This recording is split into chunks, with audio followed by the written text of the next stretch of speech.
Assalamualaikum warahmatullahi wabarakatuh. Sekarang kelompok kami ingin menampilkan video podcast tentang medsos sebagai media dakwah. Sebelum itu izinkan kamu memperkenalkan diri kamu masing-masing. Mulai dari perkenalkan, nama saya Rafidin Adiaksa dengan NIM 10-204-253-0033. Perkenalkan, nama saya Rizky Dwi Saputra dengan NIM 10-425-00050. perkenalkan, saya Wahyu Pratama Suprawibowo dengan NIM 1020-4250-0092. Perkenalkan, nama saya Rayhan Wardano dengan NIM 10-20-423-0033. Selamat menyaksikan.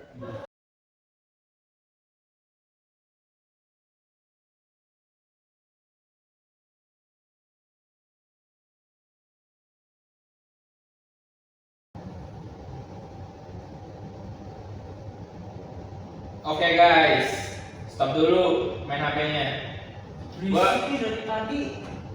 Sabar dong, usah ngegas. Kenapa sih, Vi? Gue disuruh-suruhnya nih biar tetap viral di FYP. Kenapa?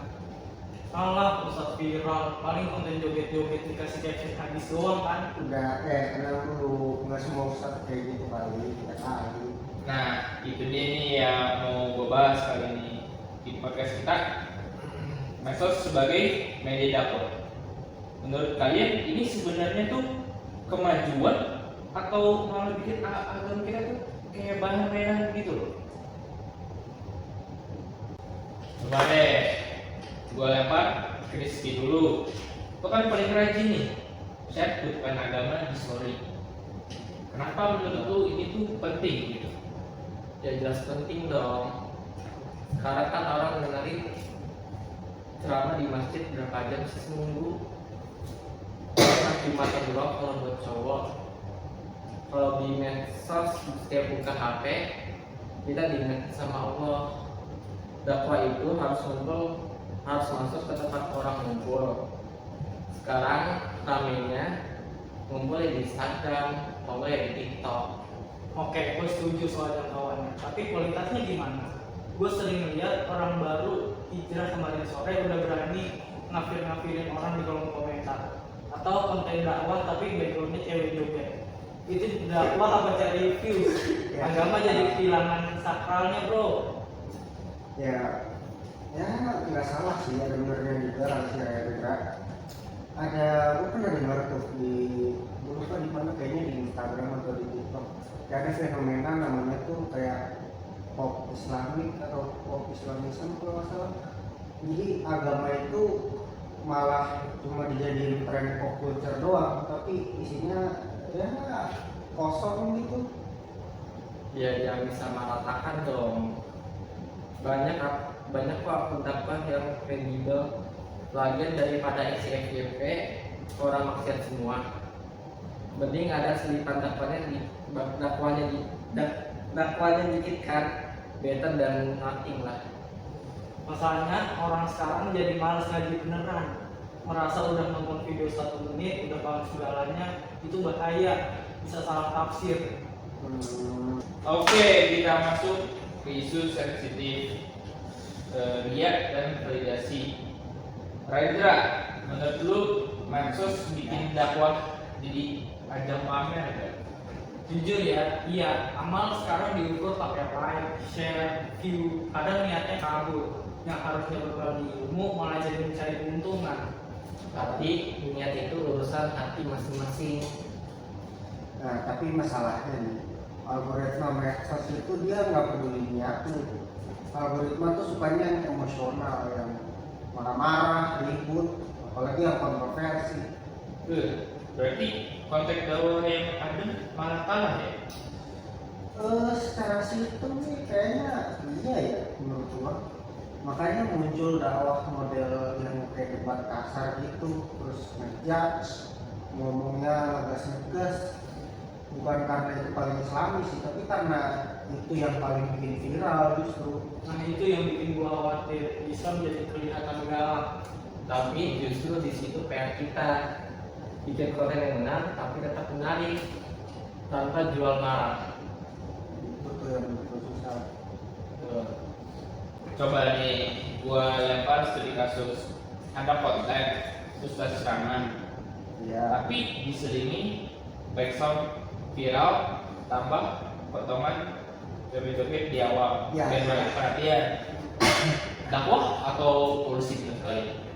Polusi, titik. Gua gak nyaman juga, tapi faktanya orang nonton. Masalahnya gimana ya? Ini tuh soal etika aja sih. Islam kan nggak anti kreatif, tapi apa ya? Ada batas ada batas adat gitulah. Jadi soal ini kira-kira garis merahnya itu di mana? Gimana ya kalau menurut gue ya, kalau pesannya kalah sama sensasi itu malah justru bikin masalah. Jadi kalau orang ingatnya malah joget-joget tapi lupa isinya, ya berarti dakwahnya gagal kan. Paling debat. Iya sih. Waduh, jadi panas nih. Satu sisi butuh penyebaran luas, di sisi lain takut ilmunya dangkal. Dulu gimana nih jalan samanya? Jadi gini, kalau menurut gue ya, medsos itu tuh harusnya cuma jadi alat. Jadi kayak kalau pakai perumpamaan nih, pisau itu kalau misalkan di tangan hoki itu dia tuh bisa dibuat jadi dia bisa bikin makanan enak gitu lah ya. Nah tapi kalau bisa di tangan penjahat dia bisa jadi pembunuh. Nah menurut gue medsos juga kayak gitu tuh. Nah buat menjawab si pertanyaannya Rendra tadi, menurut gue kuncinya cuma satu, apa ya? Jadi kita harus kayak nyaring sebelum kita sharing sesuatu, kayak sharing sebelum sharing gitulah. Nah jadi kalau kita mau nge-share sesuatu gitu, kita harus mastiin sumbernya dulu, misalnya dari ustadz atau dari lembaga yang jelas, yang apa ya, yang keilmuannya itu jelas, benar jelas gitu. Nah kalau itu gue setuju, jangan asal forward broadcast WA yang nggak jelas, hadisnya palsu atau nggak ada. Malah ntar jadi hoax atau dosa jariah gitu kan gak enak juga. Dan buat tuh medsos tuh pintu gerbang. Orang lihat video pendek jadi penasaran, terus akhirnya mau datang ke majelis ilmu beneran. Jadi medsos itu teasernya, ngajinya tetap harus duduk bareng dulu. Sepakat sih itu. Jadi jangan cuma berdiri di like dong ya. Terus soal head speech berkedok dakwah tuh menurut kalian gimana? Agak susah ya kalau kayak gitu. Kalau itu sih udah balik ke akhlak masing-masing sih ya. Dakwah itu artinya kan mengajak ya, bukan mengejek. Ya, jadi kalau isinya benar tapi caranya kasar, orang kan malah jadi anti sama Islam. Jadi menurut kalian semua nih kesimpulan dari podcast kita hari ini itu apa? Jadi media sosial adalah peluang dakwah terbesar untuk hari ini. Tapi juga ladang fitnah kalau nggak dijaga. Benar. Kalau kata gue di sini teknologi perannya itu jadi netral ya. Terus jadinya yang bikin kita masuk surga atau neraka itu cara kita pakai teknologinya itu.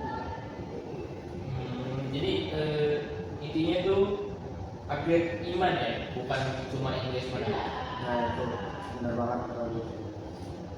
Saya Raffi dan Diaksa. Saya Rizky Dwi Putra. Saya Rendra Doanjino. Saya Wahyu Barakamuk Tribowo. Terima kasih Terima kasih telah menonton. Wassalamualaikum Warahmatullahi wabarakatuh.